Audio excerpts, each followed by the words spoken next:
Good afternoon. It's Tuesday, October 27. I'm Herman Green with your midday news. If you're watching on onespotmedia.com, thanks for joining us. Special welcome to you. With the country now facing two crises, health and now severe repairs to the island's road network, the lingering question is, how will those two major issues be funded? The question has arisen following a rise in the country's COVID numbers, with over 8,700 cases reported since March.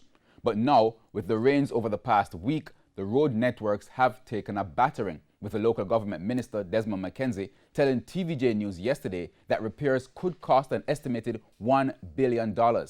President of the Private Sector Organization of Jamaica, PSOJ, Keith Duncan, says this can be financed through the current budget. Mr. Duncan argues that it can be achieved as the finance minister recently adjusted the primary balance target down to 3.1% in order to increase expenditure to health and infrastructure. He also noted that tax revenues are ahead of budget year to date, which have also provided the government with flexibility within the fiscal constraints. Mr. Duncan says with the improvement in the country's fiscal outlook, or rather financial outlook, the finance ministry can reallocate expenditure in order to ensure that the fiscal targets for 2020 and 2021 can be met. Member of Parliament for Southwest Clarendon, Lothan Cousins, is appealing to the National Works Agency, NWA, to fix the alley bridge in the parish. Due to the recent rainfall, a section of the bridge has broken away, reducing vehicular traffic to single lane. Sooner the Works Agency can get on top of that issue, the better for everybody, because it is very dangerous, and I know persons are going to try and traverse that road at night when the visibility is poor, and that may lead to an incident that we don't want to see happen at all. What happened is that there was a section of the bridge several years ago, more than 15 years now, that washed away, and what has been done over the years, a temporary fix by the Works Agency. What is required now is a more long-term fix where the concrete abutment needs to be sorted out, and that section of the bridge that was washed away needs to be reinstated in the manner that it was before. Unless that is done, we are going to continue to experience the same challenge over and over again. In the meantime, Mr. Cousins says more resources are needed to clean the drains in the area to reduce flooding. The agency, we're calling on the government to release the funding so that the drains can be addressed. Without fundings being allocated to clean the drains, then the drains cannot be cleaned. I mean, the parish councillors got funding last month. The members of parliament received none. And so we're calling on the authorities to release funding to all the members of parliament, particularly those who are first-time MPs, who have no resources whatsoever to address the issue, so that we can be able to address the complaints and concerns of the residents. An 80-year-old woman escaped injury after a tree fell on her house on Sunday following heavy rains in Smithville, Clarendon. Lola Johnson told our news team she was at home alone during the ordeal.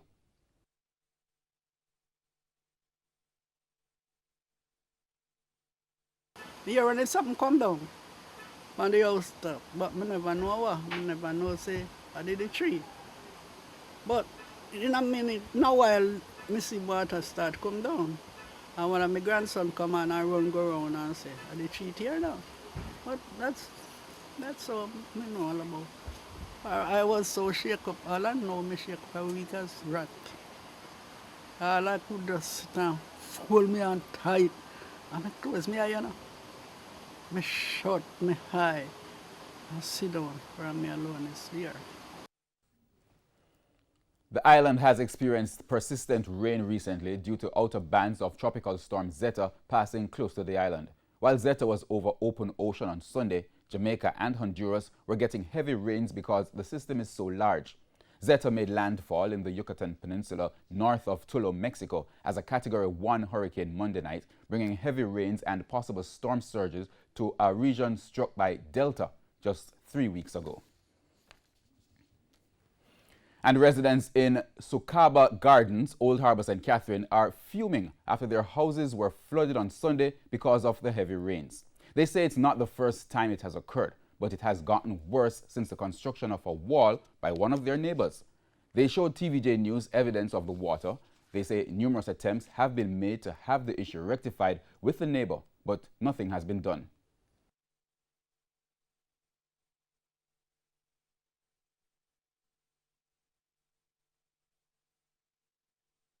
years we live here so. And this water, everywhere water come from, right here so it come. And it end up, this water goes straight to Mighty Gully Bridge. And from the rain from this wall bill is a problem. The water no stop back up. For years is that one way the water ever go. Yeah. Because we live here for years and the water go the one way. And the man block the water way, so it flood out the people them house. The residents say they do not have any alternative when it rains heavily or for a prolonged period without a mechanism to channel the water. You don't know how we can live with the situation here. You can see, look on it. So we need a closure to this. Don't want me go and pity them can't come out. Mosquito might to kill them. Me throw black oil till me run out of black oil now. So me I depend on the ministry them to send people, special-sized people to come help.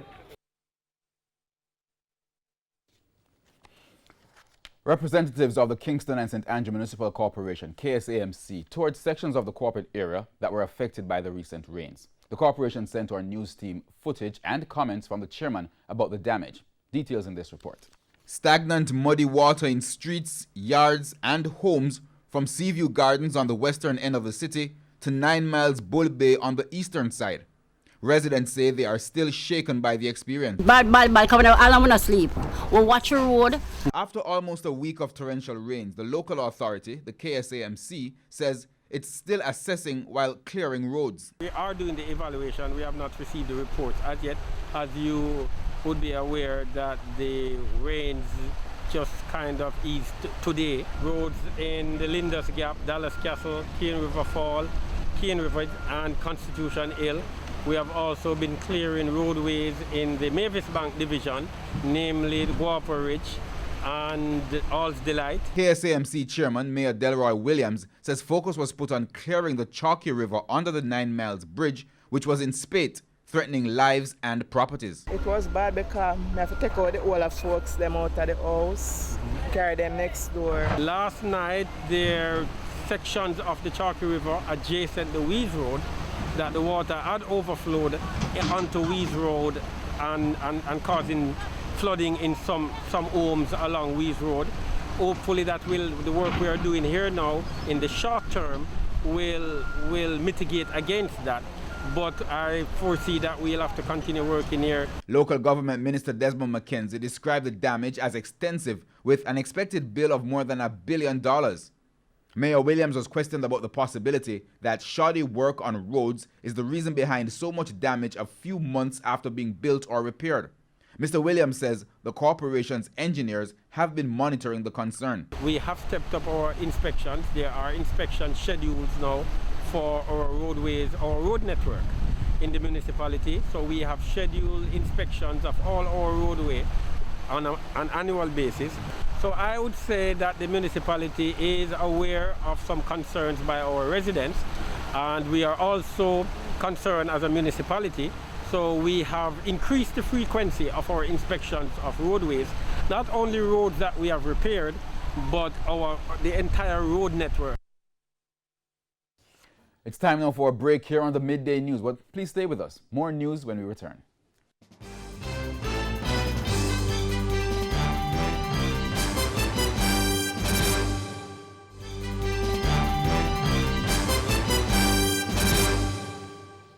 Welcome back as we continue the Midday News. Despite an uptick in tourism arrivals locally, a model has predicted that the world could see a $3 to $8 trillion drop in tourism expenditure before there is any likely rebound to pre-COVID levels. The McKinsey model further predicts that 120 million tourism jobs globally are at risk, and this represents a 60 to 80% reduction. The details in this report. The tourism sector continues to feel the brunt of the effects of a COVID-19 pandemic as travel has taken a nosedive. It's even worse for the Caribbean, which depends heavily on tourism. The International Monetary Fund, the IMF, in a release on October 22, said it was projecting a real GDP contraction of 8.1% in 2020 for the Western Hemisphere.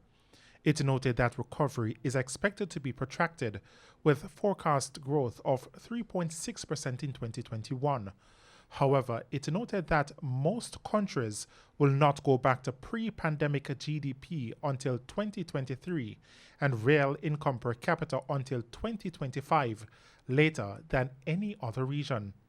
The IMF says the outlook will be shaped by how the pandemic impacts external and domestic demand and how the scars left by the COVID-19 crisis affect the region's productive capacity. But Tourism Minister Edmund Bartlett says creativity in this time will be what drives Jamaica's tourism sector.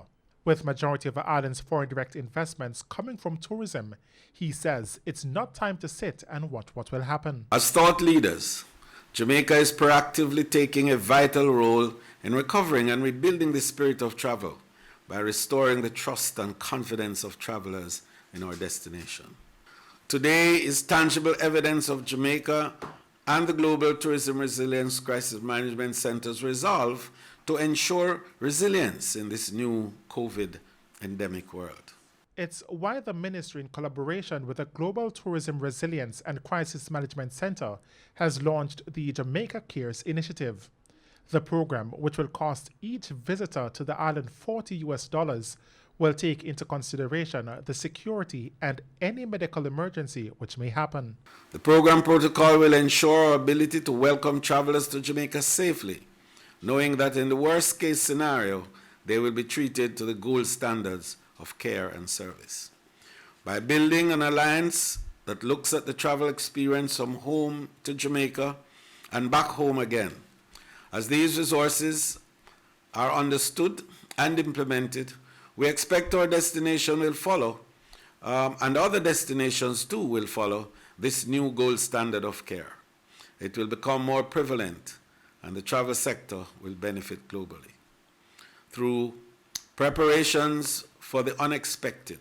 Mr. Bartlett says the Tourism Ministry, along with its partners, are hoping that the program will be operational before the end of November. O'Shane Masters, TVJ News.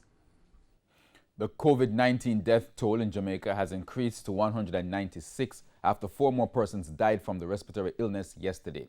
They comprise a 29-year-old woman from St. Thomas, a 55-year-old St. Mary man, as well as a 56-year-old woman and a 57-year-old man who lived in Kingston and St. Andrew. 3 other deaths are being investigated by the Health Ministry. Meanwhile, 38 new COVID-19 cases were recorded in Jamaica yesterday. The country's case count is now at 8,787. Their ages range from 2 to 72 years. The Health Ministry reported that 115 persons remain hospitalized. 4 of them are critically ill. To a TVJ News follow-up now on the online teaching and learning challenges at one tertiary institution. As Krista Campbell reports, the Northern Caribbean University is finding ways around those challenges.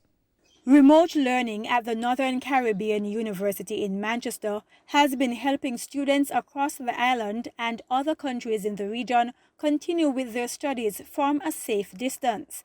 In April, Chief Information Officer at NCU, Antonia Anderson, explained that the university's remote learning program tells educators when their students have poor internet connection and also keeps records of their attendance at classes. But like many other institutions, some NCU students have been struggling with internet connectivity, and some do not have access to electronic devices. NCU President Dr. Lincoln Edwards says the university has made allowances. There are those students, as I said, who do not have access to internet at home, or they don't have computers so that they can come on the campus and they use the computer labs to gain access to their lessons, and also they can use the Wi-Fi that is available on campus to connect. He says safety protocols are followed and only a limited number of students are allowed on the university compound at any one time. A donation of 55 Android tablets worth over 1.5 million Jamaican dollars from Ziva Technology Solutions is also expected to help, as well as partnerships with the over 737 Seventh-day Adventist churches across Jamaica. And we are partnering with our pastors to ensure that our churches have internet access so that students and others could go to these churches and log on and continue their education. In addition, we are partnering with companies like Ziva that is donating tablets to Northern Caribbean University students that will allow them to be able to continue their education. And despite a slight decline in student population as a result of the COVID-19 challenges, Dr. Edwards says NCU's Alumni Association is also helping those who are still enrolled to cope financially. Our Alumni Federation has been very active in putting on a mediathon that raised in excess of 300,000 United States dollars, that all of that money goes to student scholarships. Again, there is a way to motivate young people so they don't have to choose a life of criminality. They choose to better themselves through tertiary education. Krista Campbell, TVJ News. A search is now underway at the Frenchman Beach in St. Elizabeth for the body of popular entrepreneur Andre Burnett, who is believed to have drowned on Sunday. Divers from the Jamaica Defense Force are still searching for his body. He's the marketing professional who was swept away by strong currents at the Treasure Beach in St. Elizabeth over the weekend. According to reports, the search party went looking for the body this morning. They started the search this morning at daybreak, and they have been searching since. Up to the time when I just called a few minutes ago, they still have not found his body. So they continue to search the general area to see if they can find his body. It's alleged that Mr. Burnett was warned not to go into the water. Our news team spoke with alleged eyewitnesses who say they were at the scene when the tragic incident unfolded. I don't understand water swim, but I never know. I think he can swim. I pass and go on my yard. After that, what happened? After that, I was 9 night now, me hear some people don't want to come and wireless and look and then tell me, say, one guy drowned it. Now my daughter came and said, Mommy, seen there, and when I went and looked, it was in there. It was in a brown shorts, and the sea was washing back and forth, but it was too deep for me to go there and get him. So I could go out there to get him. But when I want to see him, the sea took him and went out further with him, and it was very deep out there, so I couldn't risk to go there and get him. We go on to news overseas. A federal judge on Tuesday denied the Justice Department's effort to intervene in a defamation lawsuit brought against U.S. President Donald Trump by a longtime magazine columnist who has alleged he raped her. This paves the way for the case to proceed. The department had sought to substitute itself as defendant in the lawsuit filed by E. Jean Carroll, a move that likely would have ended the proceedings since the federal government can't be sued for defamation. Mr. Trump has denied the allegations. We go on to news and sports. The investigation chamber of the FIFA Ethics Committee has acknowledged receipt of a request for an investigation to be launched into the conduct of President of the Jamaica Football Federation, Michael Ricketts, on the grounds that he breached the Code of Ethics for football's world governing body. Keon Reyna has the details in this TVJ Sports follow-up. TVJ Sport has obtained email correspondence sent from the Secretariat of the Investigatory Chamber of the FIFA Ethics Committee on October 12, 2020, with the subject, Code of Ethics Breach by Mr. Michael Ricketts. It was in response to a Mr. Courtney McFarlane, who hours earlier had written to the 12 members of the FIFA Ethics Committee and FIFA General Secretary Fatma Samora requesting that they investigate an ethics breach of Section 22 by Ricketts. Section 22 of the FIFA Code deals with discrimination and defamation. It carries a sanction including a fine of 10,000 Swiss francs or US $11,000, as well as a ban on taking part in any football-related activity for a maximum of 2 years. Section 22 states that, quote, persons bound by this code are forbidden from making any public statements of a defamatory nature towards FIFA and or towards any other person bound by this code in the context of FIFA events. Up to sports time, efforts to get a response from Mr. Ricketts were unsuccessful, as repeated calls to his cell phone went straight to voicemail. The request to FIFA came out of a default court ruling handed down by the Jamaica Supreme Court on September 8, 2017 against Ricketts, who did not contest the charges laid against him by Mr. Ainsley Lowe 3 years ago. According to the court documents, Lowe had claimed that the JFF boss used derogatory language in reference to him as he challenged for the JFF presidency. Ricketts is now waiting for the final hearing on June 8, 2021 to know what damages he will be required to pay Mr. Lowe. Keon Reyna reporting for TVJ Sports. And that's the Midday News. I'm Herman Green. Remember, join us at 7 for the primetime package. On behalf of the News Sports and Production teams, good afternoon.